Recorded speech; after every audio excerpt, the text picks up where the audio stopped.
Disclaimer. Any of the guidance offered by the podcast host, myself, or the podcast guests is our own guidance. We are not liable for any of the actions the podcast listener decides to do. Welcome back to the Self-Esteem and Confidence Mindset podcast with me, Johnny Pardo. And today I welcome Dr. Stephanie Rimka to the show. And I'm excited to dive into our conversation today. So, Dr. Stephanie Rimka is a brain-based chiropractor, speaker, and educator who teaches how the nervous system and subconscious brain filters shape confidence, identity, and success. She has trained thousands of professionals, from clinicians to corporate sales teams, on how the reticular activating system and nervous system safety determine what opportunities we see, what risks we take, and what we believe is possible. Her work blends neuroscience, trauma physiology, and mindset training to help people break limiting patterns and step into a more powerful identity. Welcome to the show today, Stephanie. Glad to have you on. I'm so happy to be here, Johnny. Excited for the conversation. Absolutely. Well, love all this brain stuff, all this neuroscience you're doing, and really helping people work through maybe some of their blocks, it sounds like. And it sounds like you've got an incredible set of tools and research and experience you can bring to people as well. I'd love to know, you got all these modalities. What kind of drove you down like this path of being so fascinated by like the brain, by the nervous system? Yeah, love to hear that. So, I have the fancy answer and I have the really kind of abrupt answer. Which one do you want? Go for the abrupt answer. I grew up around batshit crazy and I was trying to figure out how to fix it. Okay. So I just think I was in a lot of stress and trauma as a kid, but didn't know what that was. And most of my family struggled with, they were in prison and alcoholics and drug addicts and a variety of mental illnesses. This was just normal behavior. I was first held at gunpoint. I think I was about 9 or 10 months old when our whole family was held at gunpoint. My mother was able to talk the whole situation out and be able to save all 4 kids and herself. But in our home, right? So this was what it was like. I've had a gun held to my head multiple times. We've been firebombed in my house. I grew up in the pretty rough parts of Detroit and with a father in prison my whole life. So I've been visiting prison. I've been around convicts. I've been around the prison mindset. It took a really hard toll on my brothers to have their father gone. So one ended up a crackhead in prison 15 years, another one an alcoholic and out of rehabs multiple times. So that was, and I'm the youngest of the 4. So their teen and young adult behaviors impacted my development and watching my mother. So I knew very young I wanted to help people and just seemed like doctor was the way to do it. And the mental health issue was I was just a little girl trying to save her dad, get him out of prison, right? That was really my mission. And trying to, protect my mother and make sure my brother wasn't causing more problems one day. So what if I could find a way to fix them? So 8 years later in school, that's what I was basically doing in grad school. Now, in grad school, my sister's son was diagnosed with autism, however. So that kind of, like detour to we have to focus on that. So I will say this, before I went to grad school, my first job was in a mental hospital working with schizophrenics. So I was, again, always fascinated by this, but I wanted the natural route. I didn't want the drug them and lock them away in this basically prison hospital setting, what it was. And I said, so that's when I left and was like, I don't want the traditional Western model. I want the vitalistic, holistic way. And that was the chiropractors that knew they were focused on this way. We're not going to drug it. We're going to try to help people through nervous system restoration. People think of them as back doctors and they're not. It's not what it is at all. So I went to school to help schizophrenics, drug addicts, and inmates, right? That's what I was focused on. Then the autism came up and then you have to learn everything about everything when you attempt to do this, and the interplay of genetics and the gut, brain inflammation, autonomic state, vagal tone. It's just extraordinary what goes into the recovery of a vaccine injured child. So that's what I've done clinically for 30 years. I'm still in private practice, but to look at my own success owning a business forever, and I've had 6 brick and mortars and multiple other things I've done, and my success or failures and learning how to, be the only one in my family that's not on any government assistance or food stamps. I grew up on food stamps and welfare. To break through those ceilings required much more than mindset, much more than motivation, much more than discipline. Although I had a lot of that, it required an entire rewrite and scripting of my unconscious mind, as well as making sure my physical biology and my nervous system was primed for this. Because it ultimately, safety of the nervous system is the real threshold for success. And until I was able to be comfortable with that and figure that out in a biological way, I would never be able to get there. And I was seeing the same thing, whether this is a child with ADHD, somebody with a social anxiety disorder, or an entrepreneur who's going through burnout. There's a similar approach to all of it, actually. A lot of experience, life events sound like it led you to this. And yeah, like you said, there's a schizophrenia you're looking at, and there's autism, and that really, from the sounds of it, allowed you to study humans in more depth and kind of what was going on. I'd love to touch a bit more on, because you talked about like not just like mindset, and then talking about like actually the nervous system. So for you, what's like the difference between having a good mindset and really working at the nervous system for a difference? Well, it really all starts in the biology to me. You can program and brainwash yourself a little bit. I'm not going to say mantras and affirmations and writing things down don't work, because what you're doing there is actually changing your neurology. So the reticular activating system, you mentioned the RAS, that is basically part of the brain that's on alert and scanning unconsciously, looking at everything. It's picking up all kinds of information. And its job is to filter out things that are unimportant, because you cannot pick up the trillions and trillions of bits of information that our bodies are seeing right now. It would be overwhelming. And that would be part of what goes on in schizophrenia. The spectrum is, some of the proposed mechanisms is neurologically, they're picking up way too much information and they can't filter properly. And it's incredibly overwhelming. So the reticular activating system is designed to filter things out that are not important. Well, that is, by the time you're 2 years old, you've been given the scripts from your mom and dad and your family structure about what men are like, what women are like, what you are like, what the world is like. Is it good? Is it safe? Are men kind and helpful, or are they scary and violent? That's all kind of imprinted in you. You are given that gift before you really are talking that much. Some of this was a little out of your control, but it's up to you once you are there to develop it. So you can change what the RAS is picking up very, very successfully through visualization. I do. That is one of the most powerful tools to me, done the right way. With good emotion, repeatedly, every single day. You must be consistent, the same way you are with meditation. And these two are very different things. I'm a 30, gosh, I'm probably 40-year-long meditator. I started learning visualization in the 6th grade in school, formally taught. So I've been using that tool for a very, very long time. I teach a whole course on it. I think it's because it's free. It's easy. You can do it anywhere, anytime. You can close your eyes and you can make a movie about how you want things to be. And if you do it over and over again, it shapes what the RAS, the reticular activating system, chooses to see. So if you change it towards, I'm successful, things are always working out for me, the people, places, things, and opportunities that have always been right in front of your face, actually you can finally see them. So suddenly things, the avalanche effect is real, right? If you start losing, you wake up and you're on the wrong side of the bed, stub your toe, hit your head, it's like the whole day just goes downhill into shit sometimes, right? Unless you can self-correct, or so losing begets losing and winning begets winning. You get on a roll and it's like you're unstoppable. So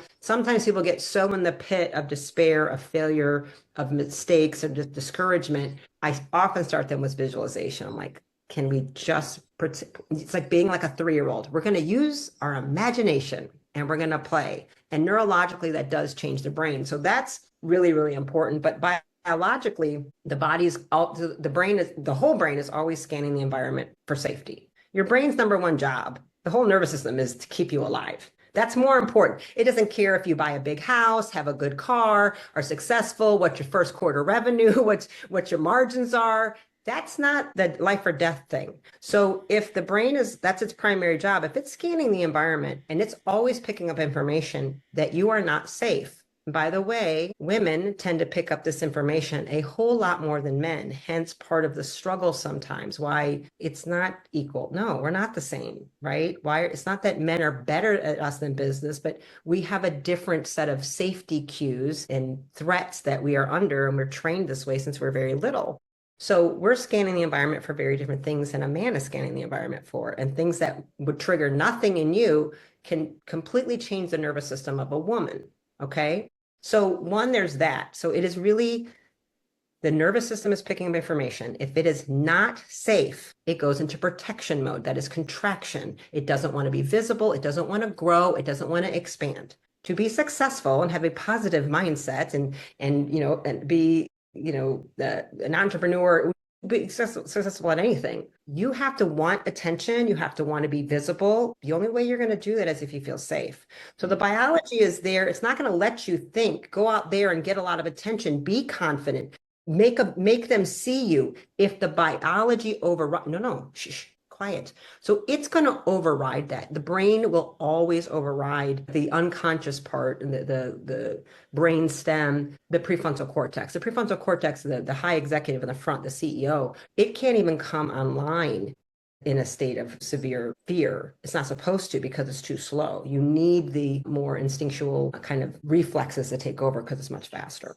So that's a huge part of it. So discipline and all this it's not. The biology determines success far more than anything else. It's why so many like professional athletes are super successful, because their biology is very, very sound, right? You'll see your most successful people often are very fit. They have very good physical bodies, and the brain goes as the body goes. The body is not inflamed. Most likely the brain won't be inflamed unless you have a concussion, you get hit upside the head.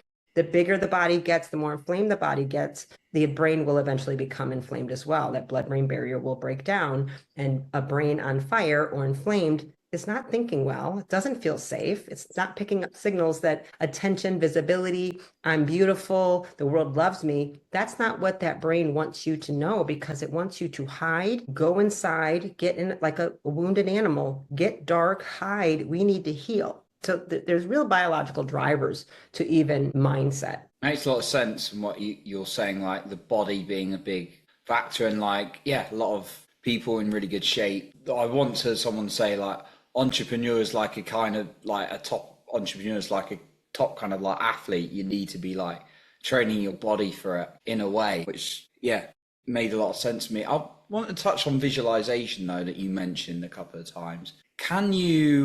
Is visualization not as effective if you're in that fight or flight kind of like nervous system response a lot of the time? So it may take a little longer, but typically through the visualization, especially, here's what happens. Visualization needs to be honest for something you really want, though. There needs to be an emotional connection to it. So sometimes so this is where, to me, another big problem is with mindset and positive things. If people are setting goals and they don't reach them, they feel worse about themselves. If they set goals and they start winning, right, that's more dopamine, you feel better about yourself. Well, most goals fail because they aren't actually aligned with the person's real values, what they really care about. So many people struggle. It's not like they're lacking discipline. It's just that they're borrowing a goal from mom and dad. They're trying to please a parent, please a family, the culture, social media, or some comparison. It's nothing to do with what they really care about. So the brain is going to allocate energy, period.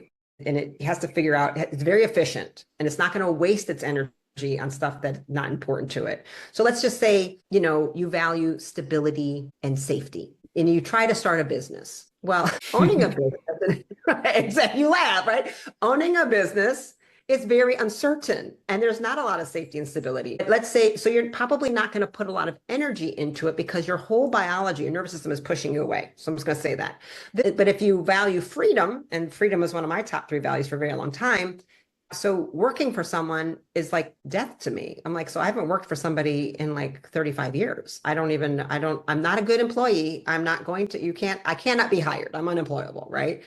So I'm just going to make my own job, my own company, my own something, sink or swim. I'd rather, the freedom is worth it to me. As where my sister values safety and stability. Like we are very different. We've made very different lives and we're both successful because she values something different than I. She's getting what she values and I'm getting what I value. And they're very different. So if people start to, if my sister tries to visualize based upon what I want, it's not going to work for her. So she needs to be honest, radically, have radical self-honesty about what she really wants. And for some people, I start them visualizing on waking up refreshed and just having a day at the beach doing nothing. Because that's so far out of their realm of possibility because they've had a sleep disorder for so long and they have fibromyalgia and chronic fatigue. They're just not even, they can't go beyond. I'm like, well, you know what we're going to do? You're gonna start with how you wake up in the morning and where have you been? And they're like, oh, I went to Hawaii once. Okay, can you picture that? Yeah. So we go to something that they remember, somewhere they felt good, and we keep it really simple. You're on a TED Talk and you've sold 10 million books, and people like even care about that. They're like, not really. Then why are you? They'll come up with stuff. Oh, I want to open a shelter, a free clinic for women, or something. Like, is that what you really want to do, or is that what like your religion class is making you feel like you're supposed to do? So there's a lot of that goes into it. So yes, if they're fight or flight, close your eyes. If I can put them in a place and visualizing for 3 minutes, you know, it doesn't have to be long, something that makes them feel good, that would actually be something they would want, then it works. But if somebody's like lying, like I want to get married, and so they're trying to visualize, and they really don't, but they want to get married to make their overbearing father happy, that's a very different process. You understand? One is honest and one is not. So yes, it can if we have the right value. So it's like someone's visualizing being with like a big jumbo jet and a flash limo and a suit because they saw it on social media, but that's not what they value. It's not going to... Really, right. And oftentimes that's somebody who's been in a loving, committed marriage for 30 years or 20 years with their high school sweetheart, have 3 gorgeous kids that they're close with, and, you know, run the charity book club or volunteer somewhere. Like they have a wonderful life based on what their real values are. And you're like, is that what you really want? Like, do you really want any bigger cars or bigger, like, and when you get to it's like, that's what they think they're supposed to want sometimes. And so you have to really get to the truth of what matters to them. And many times when we go just helping people value their true values, they realize they're much happier, maybe more successful just as they are, and there's nothing broken to begin with. And that's the best place to start building upon small ways of improving and shutting down the self-criticism voice, right? Because as soon as you can learn to block that voice that comes in like these old scripts that are telling you you're not enough in whatever way, that's the key to it. Really, they're your biggest barrier. But once you learn to like become so insignificant, it's a whisper instead of a scream, then you can start shifting anything else. And you may not even need to, because you realize the positive mindset of I'm lovable, I'm enough, I'm worthy, I'm kind, I'm caring, I'm awesome. That's really there. But you have these other voices on top of it that are louder, covering it up. Going back to the sort of with the visualization, say you've got like this big vision, maybe it is like being a bestseller and speaking on stage and stuff like that, and you're quite away from it. Maybe you're working for someone else, but you've got your own vision, this big vision. For you, what do you find more effective from the people you've worked with, visualizing the next step or that big vision picture? It depends on the person, but the most important thing is, what does it mean to me and the people I love? So it's not necessarily the standing on stage. We're going to see that moment, but I'm going to get them eventually to where they see it. They don't see themselves like they're watching a movie. They're seeing through their own eyes, and we can maybe go there right away, maybe not. When you can see it from your own eyes, and then you have the feeling of what does it mean? Like that I'm standing on that stage and it's these people are in the crowd. And when you look at the front row, I want them to know who is sitting in the front row and who's backstage. Who do you look over and see? What are those faces? What are those feeling? And what does it mean? This was actually in my visualization course, because that was my primary visualization, was speaking on a stage in Detroit, where I'm from. And I drove in my certain teachers, my 4th grade teacher, my 6th grade teacher. I see them in the visualization in the front row. I know who's there. My mother's there. I see everything. And what it means every time I visualize this, it brings me to tears, because what it means for me to do that to the people I love is I'm bringing pride and removing shame from my mother, from my sister, mother. It's not about me. So the visualization can be huge, but if I can anchor them into what is it? What does that mean? Why? Why do you want it? Nobody really wants a Rolex just because they want a Rolex. They want it for the emotional. What does it mean? It means now I'm better than being on welfare. It means I'm good enough as the kids that made fun of me. It means something. You see what I'm saying? So if I tie it into that, I'm not saying you shouldn't want that damn Rolex, but why do you want it? What's the meaning? Does it mean something, or is it just some guy insulted you at a restaurant? It usually comes from your childhood, from some wound. That's where the values are coming from.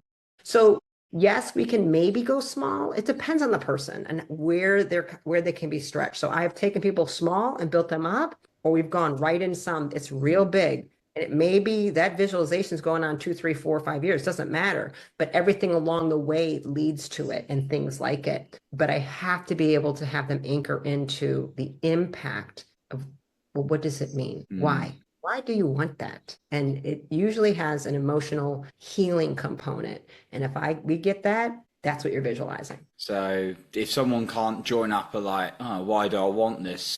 It's probably not there. Why? Correct. It's not really important. That means they've attached to someone else's value. They've hooked on to something else that they think means something. And they're like, I don't actually really care about that. You're like, okay, well then, like the whole concept of keeping up with the Joneses. Like, are you just getting a new, bigger house because you think you're supposed to? Because of an ego issue? Do you want a bigger? Like, no, I don't. So then why? Then don't do it, right? So, but do you want a boat because you love boating and you used to be out on a boat with your dad and it's an incredible memory of when you were fishing and the last thing you did with him before he died was fish? That might mean something very different to you to get a boat so you can boat with your son. You know what I mean? It's not about the ego, it's about love. So it's really about getting into what that is for each individual person. So it's like often people were wanting like more money, but if you're just visualizing, I've got more money. Oh, you'll never get it. Just for the sake of like, oh, look, I look good, I look impressive, kind of. Yeah. Well, even just visualizing money is actually going to create less money because you don't visualize things. If you visualize a bunch of money, the universe just doesn't really. It's like visualizing bills. It's like that's not how it works. It's the people, places, things, connections, and what does it mean? Money, for me, is a tool for freedom. It's freedom. Now, other people, money is safety. Some people, money is comfort. You have to know what it means to you. Freedom, to me, then it's also rescue. I can save people. See, if I have enough money, I can get an attorney and get my dad out of prison, right? You see, like that's what money was to me. Options, freedom, not, they'll love me. For me, it was this other thing, but that's what my value is. And so the visualization has to tie into that meaning and that feeling. Someone else, it could be they finally love me, and that's okay. But we have to tie into that for them, and we can change it over time. But again, if we don't hook into the meaning, because then they're not going to visualize a pile of money. They're going to visualize a hot, sexy woman with them, and they're married and they have kids and they're living a crazy life that the money lets them live, right? You see what I'm saying? So we have to make it make sense. And then it's easy for the reticular activating system to change its gears and start seeing the way to get it for you. It just leads you just get pulled. When your RAS is in alignment and you've trained it over and over again, it takes at least 30 days every day to get it going, and you should keep doing it all the time. It's like, why wouldn't you? It's like free to feel incredible. You can do anything you want when you visualize. And it's constantly resetting the neurology. And it just pulls you you're basically using visualization to help you change your identity, the way you see yourself and the way the world sees yourself. You may not be there today, but most people don't start as, Tony Robbins, right? They start somewhere else and they pull themselves through their mind into the new identity, and the behaviors start to change naturally to get there. They start like doing the things to be the person they want to be. But you can start right with visualization, and it's free and easy. So as part of the visualization and touching on identity, so I know that holds a lot of us up, and like always a work in progress for me trying to upgrade my identity. But is part of the visualization visualizing your identity in some cases of the person you want to be? Well, not really. It's inherent in the exercise, right? It's like if we get to something that's important. I think it's if we go through, so another process is like value identification, and that's like a whole 12, 13 question process. Takes about an hour at the most to let you really see what your top three values are. Knowing what your top three values are super critical because everything you're going to do is going to be basically those top three values. You are just driven to do. You don't need motivation. You don't need discipline. You just naturally have the energy to do those things all the time. Like, so if health is one of them, many people, health is in their top three values. It's there. All their behaviors, energy, and money go into things related to health. They don't think if, and it's one of my top three values. So the amount of time, money, effort I put into health related biological things. Like, for example, I probably have $30,000 of peptides in my refrigerator. Now, for most people, that seems crazy. For me, this makes perfect sense. I have 7 light panels in my house. I have ozone machines in my home. I have 3 hydrogen machines in my home. I have an ozone generator through my entire HVAC. I have a sauna. I have a Morosco Forge cold plunge. I spend money on health devices like it's like people buy, shoes. Like I don't think about it because it matters to me a lot, so not everybody's going to be like that though. So health might be like their 8th value or their 10th value. So I can't judge someone, but the way you spend your money in time, you're going to know what your values are. So other people, it's comfort. So they spend all their money to be comfortable. And that's a very different set of value. They're going to spend their money differently. Other people, it's, so that gives you an idea. So I go through that basically to say those top 3 values will show you what you really care about. Now you can change those. We can be like, oh, wow, wealth is like 9.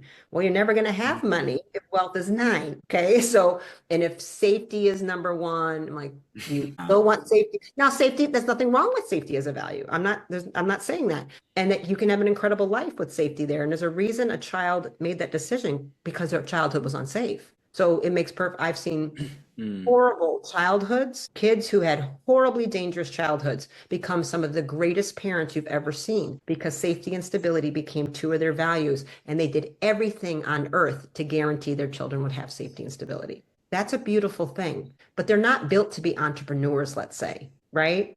So they may never want to change that. But if you want something different than what you have, you have to look at your values and say, oh, I've created my identity on these values. These values, these top 3 values came from wounds in my childhood. Have I healed these yet? Because I want to put finances higher up. I need in finance, finances and wealth are not the same. So like so I had freedom, for example, in my top 3 values for my forever. And a few years ago, I was like, okay, I think I actually want to get married. Like I seem to struggle in the relationship. I think I don't have a gene for marriage or like I'm divorced, I have a kid, but I'm like, why can't I seem to get past 3 years in a relationship? Like I'm in love, but I'm like, peace out. I will leave anybody madly in love with them because I want my freedom. If I feel like you're choking me off, I freak out. I run. Literally, one of my exes called me the runaway bride. She's like, you're the runaway bride, right? I'm like, you're cute. So I had to work on, I wanted it and like bringing commitment, love, marriage higher up. And then I found it, and and freedom is lower. It was important to me for almost 50 years because I needed it because my father was in prison. So why wouldn't I think freedom? I was going to prison my whole life. I saw what a chained up daddy was like. I didn't want that, and I wanted to be free. So I changed that because I want to be with someone for the rest of my life. I want a committed partner. That's what I want. I want devotion. I want to devote myself to someone and be, I see these marriages of 30, 40 years and I'm in awe and they love each other. They still like each other. They're best friends. And I knew I'm never going to get that if I keep freedom in the top 3 because it's keeping me out of the relationship and devotion and commitment that I want. So I had to work on shifting that, right? So you can change how your values are and then by doing that, Johnny, I changed my identity. It just naturally happened, right? Didn't have to think about it. I'm like, oh, all right. So I'm going to start doing behaviors and thinking about this and did visualizations and used affirmations that made me into a devoted, committed partner instead of someone who runs away when I'm like, yeah, and you're getting too close. You're freaking me out. I mean, I used to tell people, as long as you don't do 2 things and don't tell me you love me, because that'll be a problem. And then sure enough, they're like, can we get married? I'm like, oh God, you ruined everything. And I would run away, right? So then it change, but I had to change. It wasn't them, it was me. So I'm just saying, like, to give you an idea, that's how identity changes. And that's what I work with people with helping them do in that aspect. So it is possible. That was a question I had. Is it, and you answer, I feel like you answered it. Is it possible to change our values? And you also help people, and you've got some resources to help people understand what their values are if they don't know as well. Yes, I do. Yeah.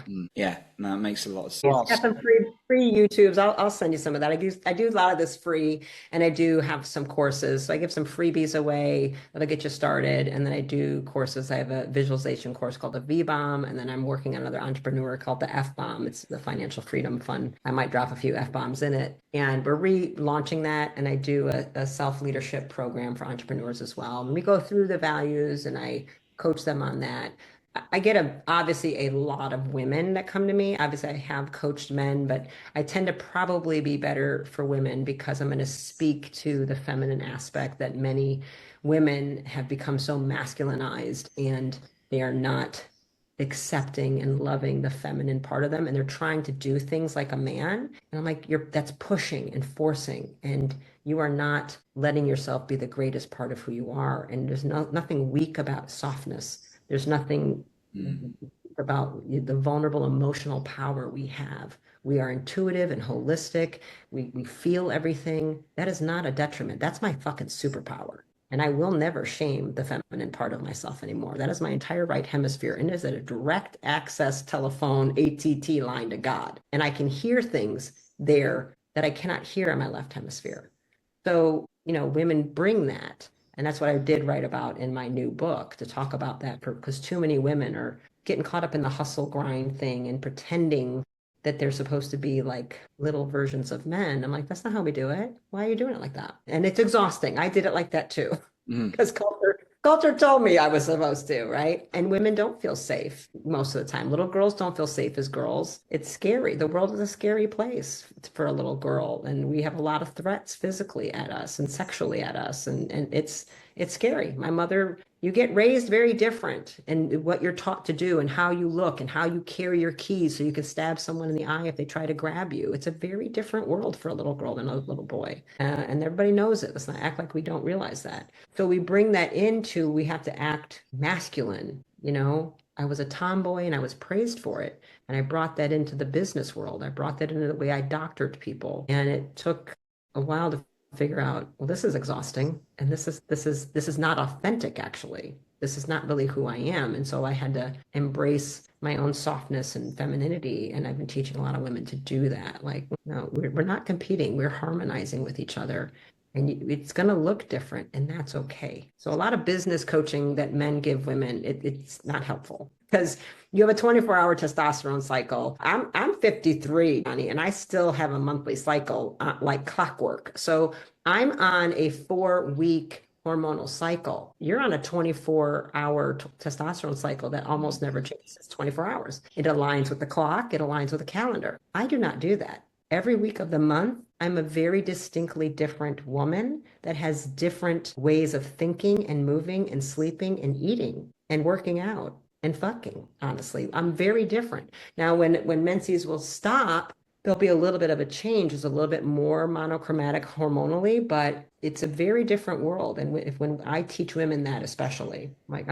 stop trying to do it like your husband. It's not bad that you're doing it differently. And that's your superpower, actually. So I go through that in my new book, and I go through that in the courses as well. So, and no diss against men. I'm a mother of a young man at 20, and it was through that process of like, this is how you do it. It's different than me. There's things about you I'm never going to understand. And we do things differently. So don't do it like me. Mommy does it like this, but you're going to do it like this because we're different.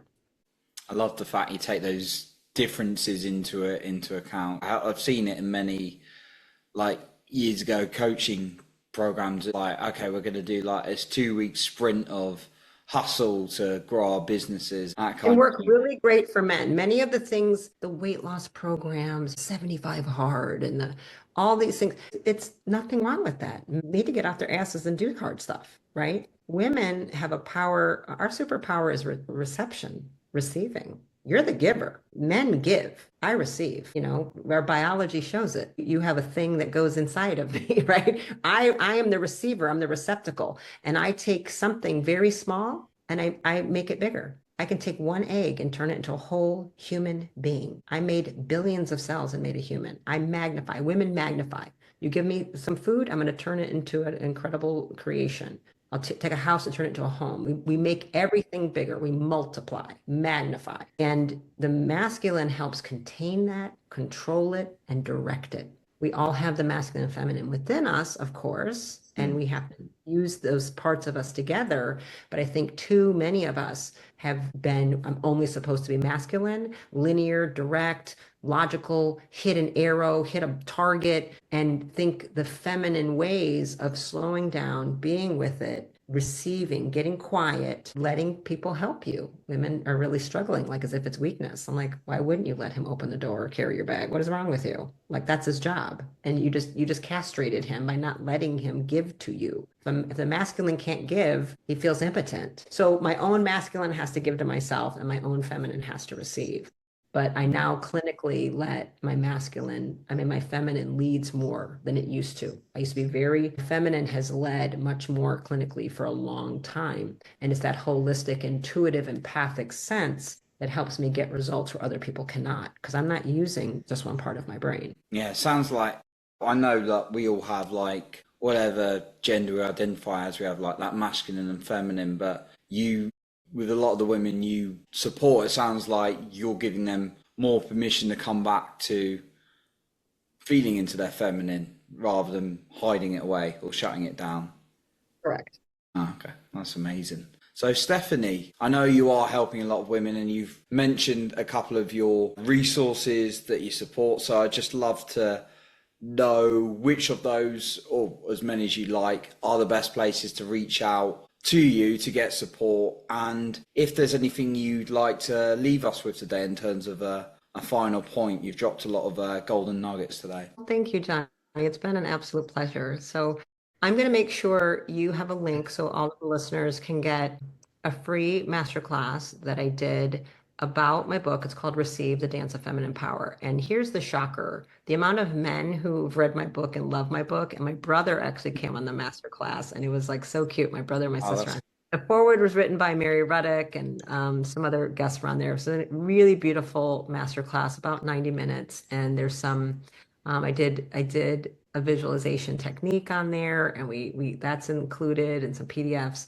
So you'll have that link, and there's some other little freebies in there for that. I'll make sure I send you also, in addition, the 2 YouTube videos I've done that are free that go over how to assess your values. I explain it, and I go, this is what you do. This is exactly how you do it. Takes about an hour. The video is probably 20 minutes long, and then you'll spend about 30 minutes to 45 minutes to do that. So I'll make sure you have that.